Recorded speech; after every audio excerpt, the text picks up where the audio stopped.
नमस्कार, हमारा छत्तीसगढ़ में आपका बहुत बहुत स्वागत। मैं हूं प्रियंका। सबसे पहले बात करेंगे हेडलाइंस की। कोरोना संक्रमण रोकने के लिए पीएम मोदी का 5 सूत्रीय रणनीति पर जोर, राज्यों में केंद्रीय टीम भेजने के दिए गए निर्देश। केंद्रीय गृह मंत्री और सीएम की रणनीतिक बैठक के बाद अमित शाह ने कहा, घुस कर मारेंगे। भूपेश बघेल बोले, अब आर या पार। पहली बार राज्य में एक साथ कोरोना के 7,302 नए मामले आए सामने। 38 में से 20 की मौतें। सिर्फ रायपुर में जांजगीर विधायक चंदेल भी हुए संक्रमित। आखिरी तिमाही में सुधरी अर्थव्यवस्था, प्रदेश की इकोनॉमी 5% ही पीछे, कर्ज भी 1,500 करोड़ रुपए का कम लिया। छत्तीसगढ़ में टीके के डोज का संकट, पश्चिम बंगाल में 3.5 लाख टीके आए, तुरंत बट गए। कल के लिए भी वैक्सीन नहीं बची। भारत की इस लाल को लाखों का सलाम। नक्सलियों ने फायरिंग की, बम बरसाए, साथियों को भी मारा, मगर लड़ते रहे संदीप। आप देख रहे हैं के न्यूज, खबरों का सारथी। बुलेटिन की शुरुआत करेंगे बीजापुर एवं सुकमा टेकलगुड़ा में नक्सलियों द्वारा किए गए बर्बर हमले में शहीद हुए जांजगीर चांपा जिले में माल हरोदा निवासी दीपक भारद्वाज का पार्थिव शरीर को वायुसेना के हेलीकॉप्टर से ओपी जिंदल एयरपोर्ट रायगढ़ लाया गया। यहां जेएसपीएल के चेयरमैन नवीन जिंदल ने पुष्प चक्र अर्पित कर श्रद्धांजलि देते हुए उनकी वीरता को। जिंदल ने नक्सलियों की इस कायराना करतूत की निंदा करते हुए कहा कि नक्सली विकास विरोधी हैं और वे सिर्फ अपना विकास चाहते हैं। देश के अंदर रहने वाले इन दुश्मनों से पूरी कड़ाई से निपटना बेहद आवश्यक है। केंद्र और राज्य सरकार को साथ मिलकर इसके लिए ठोस योजना बनाते हुए इनके समूल नाश का प्रयास करना चाहिए।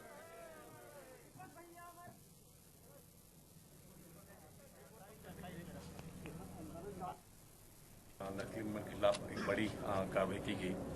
उसमें वापसी के दौरान एम्बुस लगाकर नक्सलियों ने ये हमला किया। उसमें हमारे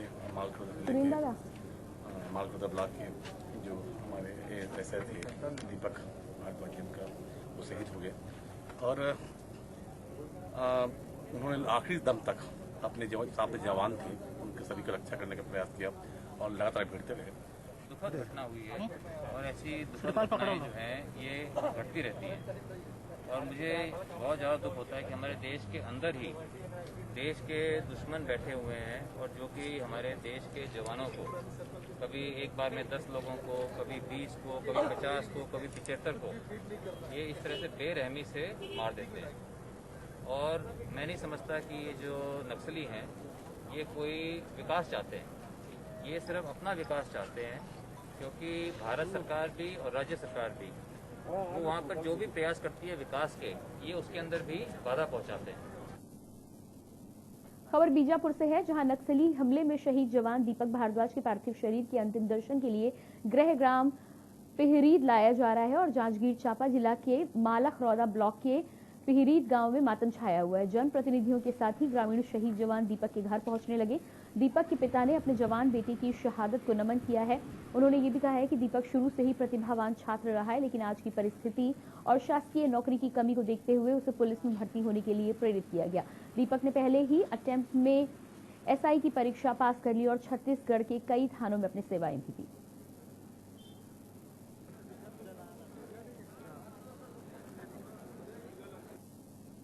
कुशल मार्गदर्शन में बेटा का अध्यापन कार्य बिलासपुर में संपन्न हुआ।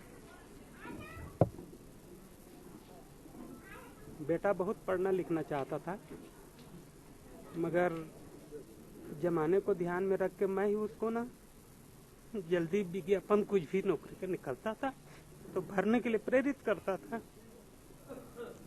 मेरे बात में आके वो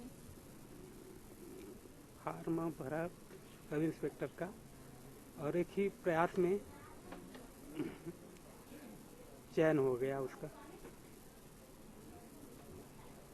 कई जिलों में, राजनांदगांव जिले में गुंड और उधर गंडई तहसील में, इधर सूरजपुर जिले में प्रतापपुर थाना में और फिर उसके पश्चात बीजापुर में कुटरू थाना में थाना प्रभारी रहा है। जी, ये बहुत दुखद घटना है और केवल ये घटना परसों ही हुआ है ऐसी बात नहीं है, लगातार निरंतर जारी है। दुर्भाग्य की बात यह है कि सरकार के पास साधन, संसाधन, तमाम व्यवस्था, इंटेलिजेंस होने के बाद भी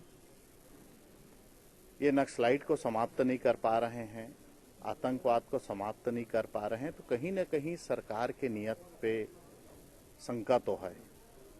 और उसका खामियाजा हमारे बच्चे लोग, क्षेत्र के होनहार युवा साथी लोग जो रोजगार की तलाश पे देश के सेवा के लिए जा रहे हैं, उनको भुगतना पड़ रहा है।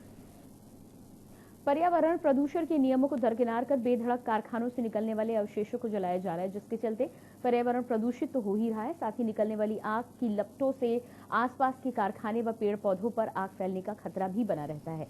औद्योगिक नियमों के अनुसार अपशिष्ट को खुले में जलाना घोर लापरवाही है, जिसके कारण वहां के निवासियों की सेहत के लिए गंभीर खतरा मंडरा रहा है। स्थानीय लोगों के अनुसार ऐसी लापरवाही भरे कार्य को मौखिक रूप से शिकायत करने के बाद भी न जाने क्यों जिम्मेदार विभागीय अधिकारी कार्रवाई करने से पीछे हटते हैं। औद्योगिक क्षेत्र के कई कारखाने में आधी रात तो कभी शाम ढलते ही मटीरियल उपयोग के बाद बचे हुए अवशेषों को खुली जगह में आग के हवाले कर दिया जाता है। तो ऐसी इंडस्ट्री जो औद्योगिक नीति कानून का उल्लंघन करते हैं, प्रशासन से हम मांग करते हैं कि इनके ऊपर सख्त कार्रवाई किया जाए, मौके पर निरीक्षण करके उन पर कानूनन कार्रवाई किया जाए, और प्रशासन अगर कार्रवाई नहीं करती है तो आम मिलकर इन कंपनियों के खिलाफ उग्र आंदोलन करने की चेतावनी देते हैं। सूरजपुर जिले के रामकोला में उस वक्त हड़कंप मच गया जब एक किसान गेहूं की मिसाई करते वक्त थ्रेसर की चपेट में आकर उसकी मौत हो गई। मृतक अपने घर के आंगन में ट्रैक्टर इंजन से थ्रेसर चलाकर गेहूं की मिसाई कर रहा था। मिसाई का काम खत्म होने पर मृतक बिखरे हुए गेहूं की बाली को समेटकर थ्रेसर में डाल ही रहा था कि उस वक्त वो फंस गया। थ्रेसर में फंसने से उसका शरीर उसमें खिंचता चला गया और जब तक कोई उसे बचा पाता तब तक उसकी मृत्यु हो चुकी थी। घटना की जानकारी लगने के बाद क्षेत्र के कुछ जनप्रतिनिधि मौके पर पहुंचकर अपने पास से गरीब किसान परिवार को राशन मुहैया करा रहे हैं।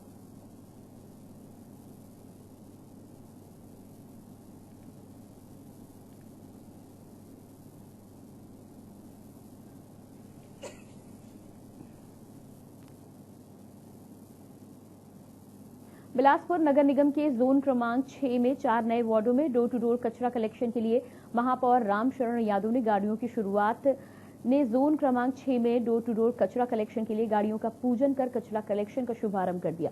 महापौर ने बताया कि परिसीमन के बाद 15 गांव, 2 नगर पंचायत, 1 नगर पालिका को नगर निगम बिलासपुर में जोड़ते हुए वार्डों की संख्या 70 कर दी गई है। इन क्षेत्रों में विकास कार्य पर जोर दिया जा रहा है, साथ ही पुराने वार्ड की तरह ही नए जुड़े ग्रामीण क्षेत्रों से भी डोर टू डोर कचरा कलेक्शन हो। इसके लिए 14वें वित्त आयोग अंतर्गत मिशन क्लीन सिटी योजना के तहत 39 नग Tata S gold hopper tipper वाहनों 2,15,67,000 रुपए की लागत से खरीदी गई है।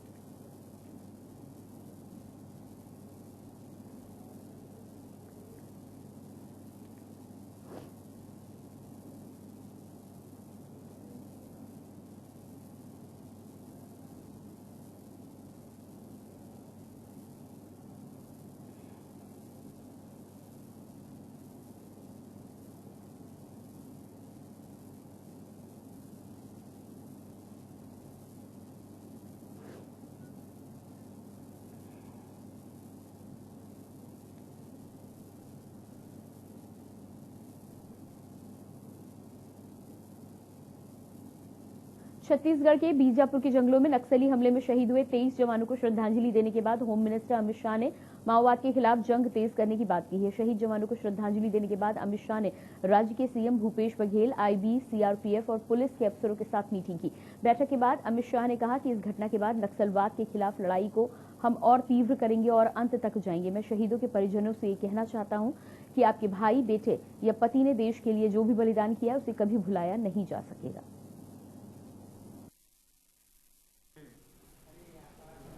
डीआरजी, छत्तीसगढ़ पुलिस, सीआरपीएफ और कोबरा बटालियन के जो जवान शहीद हुए हैं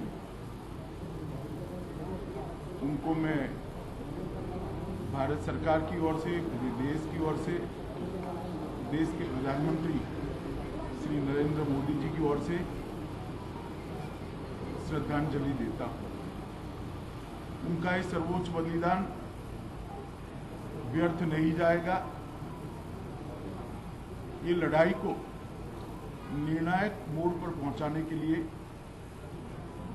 उनका बलिदान देश हमेशा याद रखे। उनके सर्वोच्च बलिदान को ये देश कभी भुला नहीं सकता। जो लोग गए हैं इनके परिवारों के प्रति भी पूरे देश की सहानुभूति है। पूरा देश चट्टान की तरह इनके साथ खड़ा है। मैं आप लोगों को आज इतना ही कह सकता हूं कि आपके कुछ साथी आपने जरूर गंवाए हैं, मगर आप भारत सरकार पर, छत्तीसगढ़ सरकार पर भरोसा रखना। आपके साथियों का बलिदान व्यर्थ नहीं जाएगा। जिस उद्देश्य के लिए इन्होंने बलिदान दिया है वो उद्देश्य निश्चित रूप से पूरा होगा और विजय हमारी। में शहीदों की शहादत को याद करते हुए मुख्यमंत्री भूपेश बघेल जगदलपुर पहुंचे, जहां उन्होंने नम आंखों के साथ शहीदों को श्रद्धांजलि दी। इस मौके पर उन्होंने क्या कुछ कहा, आपको सुनाते हैं। जो घटना है वो निश्चित रूप से पूरे प्रदेश को, देश को झकझोरा है, लेकिन ये भी मैं कहना चाहूँगा कि हमारे जवानों ने बहुत ही साहस का परिचय देते हुए नक्सलियों का जवाब दिया है। जबरदस्त ये मुठभेड़ मैं नहीं कहूँगा बल्कि एक युद्ध की स्थिति थी, जिसमें 4 घंटा तक लगातार हमारे जवान लड़ते रहे, जिसमें डीआरजी के, एसटीएफ के, कोबरा के और सीआरपीएफ के जवान शहीद हुए, घायल भी हुए हैं। और पहली बार ऐसा हुआ है कि नक्सलियों की जो नक्सली मारे गए उसके लाश भी लाए और उसके हथियार भी लाए। युवा मोर्चा के प्रदेश महामंत्री रितेश गुप्ता के नेतृत्व में सूरजपुर जय स्तंभ चौक में बीजापुर में नक्सली हमले में शहीद जवानों की शहादत पर दीप जलाकर श्रद्धांजलि दिया गया। इस दौरान 2 मिनट का मौन रख गुप्ता ने कहा कि अपने प्राणों की आहुति देकर इस देश को सुरक्षित रखने वाले वीर शहीदों के प्रति इस प्रदेश सरकार के मुखिया गंभीर नहीं है। छत्तीसगढ़ को हिला देने वाली ये घटना निश्चित रूप से छत्तीसगढ़ के इतिहास में काला दिवस के रूप में जानी जाएगी। नक्सलियों ने ये सूचना 10 दिसंबर को ही दे दी थी। 20 साल बाद अब पीपल्स लिबरेशन गोरिल्ला आर्मी की स्थापना दिवस पर पीएलजीए सप्ताह नहीं बल्कि वर्ष मनाएंगे, यानी सबसे ज्यादा हमले, ज्यादा तबाही की सूचना नक्सलियों ने पहले ही जारी कर दी थी। बावजूद इसके इस प्रदेश के मुख्यमंत्री तथा गृह मंत्री ने प्रदेश सरकार ने इन विषयों को गंभीरतापूर्वक नहीं लिया तथा इस संबंध में कोई भी आवश्यक पहल नहीं की गई, जिसका खामियाजा घटना के माध्यम से जवानों को अपनी जान की कीमत देकर चुकाना पड़ा।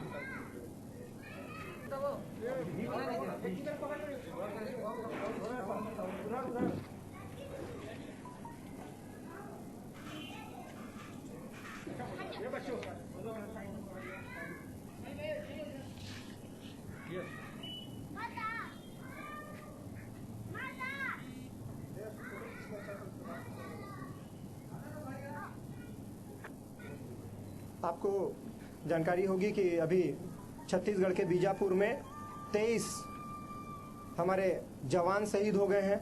5 जवान के शहीदों के सूचना प्राप्त हुई थी कि 5 लोग शहीद हुए हैं और जो 20 लोग 21 लोग लापता थे उनमें से भी जवान शहीद हो गए हैं। निश्चित रूप से इस प्रदेश में जब से कांग्रेस की सरकार आई है लगातार इस तरह की घटना घट रही है, जबकि 10 दिसंबर को नक्सलियों ने अल्टीमेटम दिया था कि हम जो नक्सली सप्ताह मनाते हैं वो नक्सली सप्ताह नहीं मनाकर इस बार हम नक्सली वर्ष मनाएंगे। बावजूद इसके छत्तीसगढ़ के गृह मंत्री, छत्तीसगढ़ के मुख्यमंत्री ने इस विषय को संज्ञान में नहीं लिया। कांकेर जिले में नाबालिग आदिवासी लड़की के साथ रेप का एक सनसनीखेज मामला सामने आया है। 3 आरोपी में से एक कांकेर थाने में पदस्थ सब इंस्पेक्टर भी शामिल है। दरअसल अंतागढ़ गांव में 29 मार्च होली के दिन गांव की पूजा ठाकुर के घर में 3 लोग पहुंचे। वहां पहले से ही एक नाबालिग लड़की होली मनाने आई थी, जहां सब इंस्पेक्टर किशोर तिवारी, कांकेर निवासी विकास हिरदानी एवं कांकेर निवासी मनोज ठाकुर ने आदिवासी लड़की के साथ रेप की घटना को अंजाम दिया। लगभग 1 हफ्ते बाद पीड़िता ने भानु प्रतापपुर थाने में आकर तीनों आरोपियों के खिलाफ मामला पंजीबद्ध कराया। भानु प्रतापपुर पुलिस ने थाना धारा 376 डी 506 SC और पॉस्को एक्ट के तहत रिपोर्ट दर्ज की है। 2 आरोपी विकास हिरानी और मनोज ठाकुर को गिरफ्तार भी कर लिया गया है। वहीं कांकेर थाने में पदस्थ सब इंस्पेक्टर किशोर तिवारी अभी तक फरार हैं।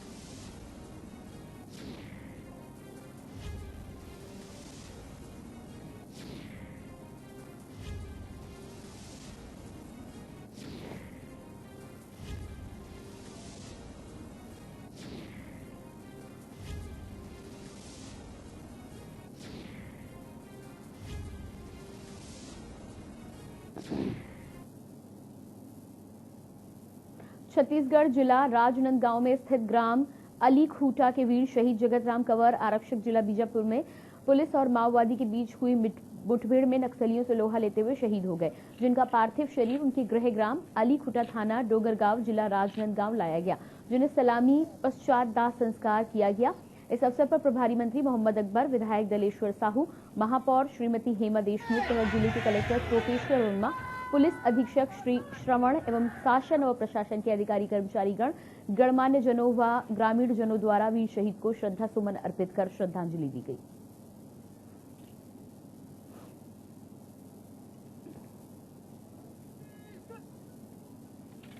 बहुत दुखद घटना जिसमें शहीद हुए हैं, उसी में से हमारा एसटीएफ का जवान जगत राम कंवर जो है राजनांदगांव के जिले का रहने वाला है, तो आज उनका जो पूरा सलामी देके यहाँ पे उनका अंतिम संस्कार का यहाँ पर किया जा रहा है। तो इसमें हमारे प्रधानमंत्री और सारे राज्य में सब लोग यहाँ पे उपस्थित हुए हैं बढ़ चढ़कर, और इनका जो कोई भी शहादत व्यर्थ नहीं जाएगी और बहुत ही जल्दी ये माओवादी जितने भी है इस समस्या का निराकरण किया। सर्च ऑपरेशन के दौरान हमारे 22 जवान शहीद हुए थे, मैं उनको नमन करता हूँ और यहाँ भी आज श्रद्धांजलि अर्पित करने हम लोग आए हैं। शहीदों का बलिदान व्यर्थ नहीं जाता और जिस प्रकार से भारत सरकार और छत्तीसगढ़ की सरकार मिलकर विशेष कार्य योजना बनाने की बात सामने आ रही है, तो मैं उम्मीद करता हूं कि आने वाले समय में इसका समाधान भी निकल सकेगा। फिलहाल रुकेंगे एक छोटे से ब्रेक के लिए, जल्द होते हैं यहाँ से।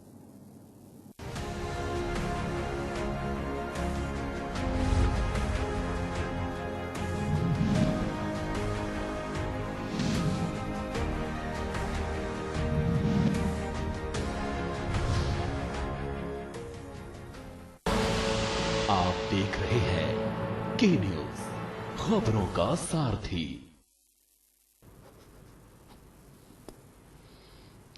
नमस्कार। हमारे देश के वैज्ञानिकों ने काफी मेहनत के बाद कोरोना वैक्सीन बनाई है। कुछ लोग ये वैक्सीन लगवाने से डर रहे हैं।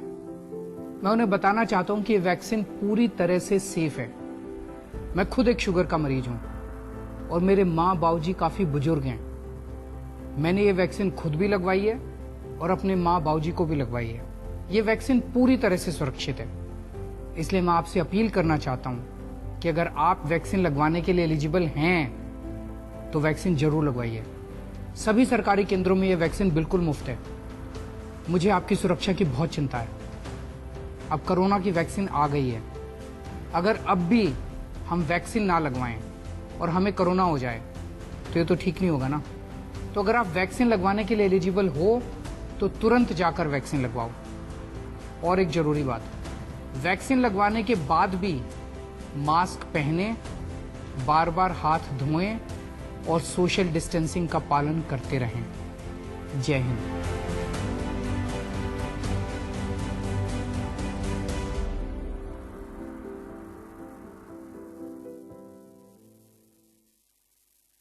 जुबान के लिए उड़ चला गैरों की जमीन पर, खुशबू अपने पन की ढूंढता औरों की जमीन पर।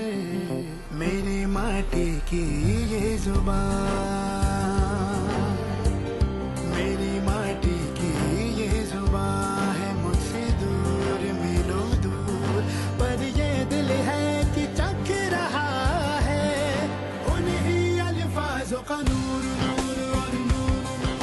दूर कितना भी जाओ, इस जुबान से दूर ना जा पाओगे। विमल, बोलो जुबान केसरी। आप देख रहे हैं के न्यूज, खबरों का साथ।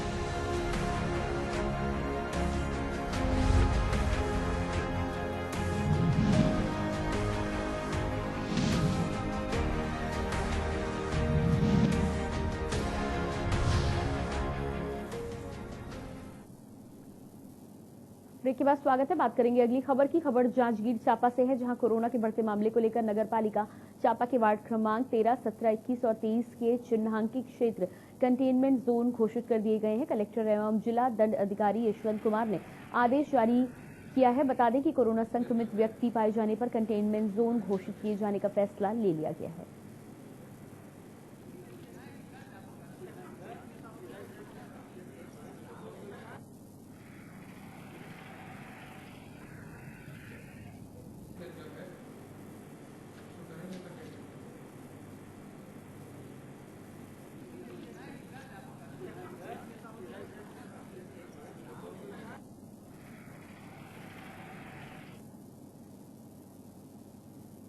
वैश्विक महामारी कोरोना के बढ़ते प्रकोप में छत्तीसगढ़ आज देश में दूसरे स्थान पर है। वहीं कोरिया जिले में कोविड नियम, मास्क और सोशल डिस्टेंसिंग की धज्जियां उड़ाते हुए नगर पालिका निगम चिरमिरी का नीलम सरोवर पार्क। आपको बता दें कि कोरिया जिले की नगर पालिका निगम चिरमिरी रात्रि 9 बजे से सुबह 6 बजे तक कर्फ्यू लगा रहता है। साथ ही दिन में मास्क को लेकर प्रशासनिक अमले से लेकर पुलिस विभाग तक चेकिंग अभियान चलाए जाते हैं। वहीं नगर पालिका निगम चिरमिरी की नीलम सरोवर पार्क में शाम 5 बजे से लोगों का जमावड़ा लगने लगता है। यहां पर मास्क का पालन नहीं किया जा रहा है। सोशल डिस्टेंसिंग की भी धज्जियां उड़ाई जा रही।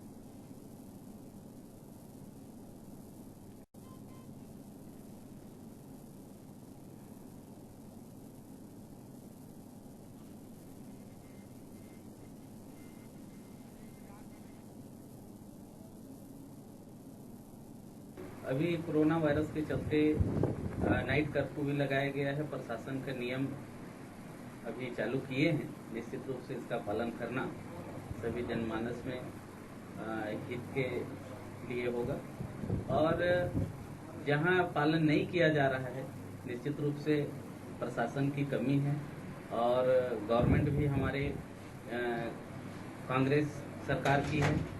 निश्चित रूप से कहीं न कहीं उनका दबदबा है जिसका नियमों का उल्लंघन किया जा रहा है। कोरिया जिले के अंतर्गत आने वाला नगर पालिका निगम चिरमिरी क्षेत्र के south eastern coalfield limited Haldibari में भूस्खलन होने के कारण लगभग 40 परिवार प्रभावित हुए हैं। साथ ही दर्जन भर दुकानें भी बंद हो गई हैं। बैंक, बिजली, ऑफिस, गैस, गोदाम सभी सेवाएं बंद पड़ी हैं। आपको बता दें कि कोरिया जिला आबकारी अधिकारियों का मनोबल इतना बढ़ गया है कि अभी कुछ दिन पूर्व ही भूस्खलन वाले स्थान पर शराब की दुकान को संचालित कर दिया गया। वहीं पर बैंक को खोले जाने के लिए व्यापारी संगठनों ने एसडीएम से लेकर बैंक के उच्च अधिकारियों को ज्ञापन भी सौंपा था। साथ ही दर्जन भर दुकानें भी बंद हैं। वहीं इस भूस्खलन से प्रभावित परिवार वालों को आज भी न्याय के लिए दर दर भटकना पड़ रहा है।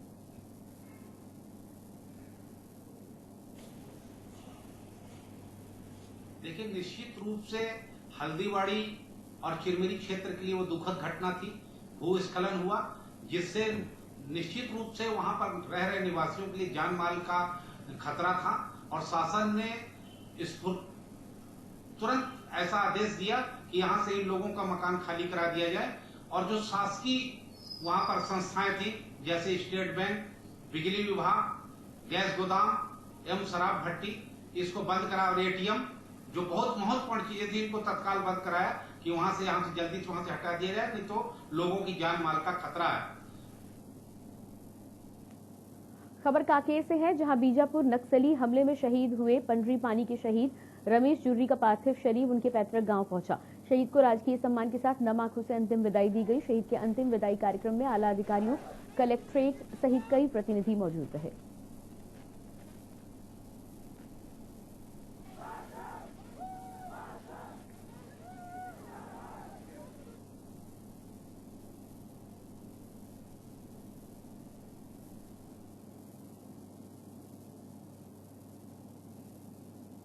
यूं तो सरकारी अस्पताल का नाम सुनते ही लोग मुंह कान सिकुड़ते हुए नजर आते हैं। साफ सफाई के मामले में सरकारी अस्पतालों को भगवान भरोसे ही माना जाता है, लेकिन मुंगेरी जिले के जराहा गांव स्थित प्राथमिक स्वास्थ्य केंद्र अस्पताल को देखकर आपके ये सारे भ्रम टूट जाएंगे। दरअसल अस्पताल प्रबंधन ने अस्पताल के अलावा आसपास के परिसर को भी साफ सफाई युक्त गार्डन में तब्दील कर दिया है। उसे देखते ही सबसे पहले लोग तारीफ करने से नहीं चूकते। लोग तारीफ करे भी क्यों ना, ये अस्पताल कैंपस में बेहतरीन चित्रकारी के साथ ही गार्डन में कई महत्वपूर्ण औषधि भी उपलब्ध कराता है, जिसे देख आप भी इसके मुरीद हो जाएंगे। कैसे एक छोटा सा अस्पताल और कम बजट में इस तरह की व्यवस्था करना किसी बड़ी चुनौती से कम नहीं है। वहीं इलाके के जनप्रतिनिधि से लेकर यहाँ इलाज कराने पहुंच रहे मरीज एवं उनके परिजन भी अस्पताल की तारीफ करते नहीं थकते।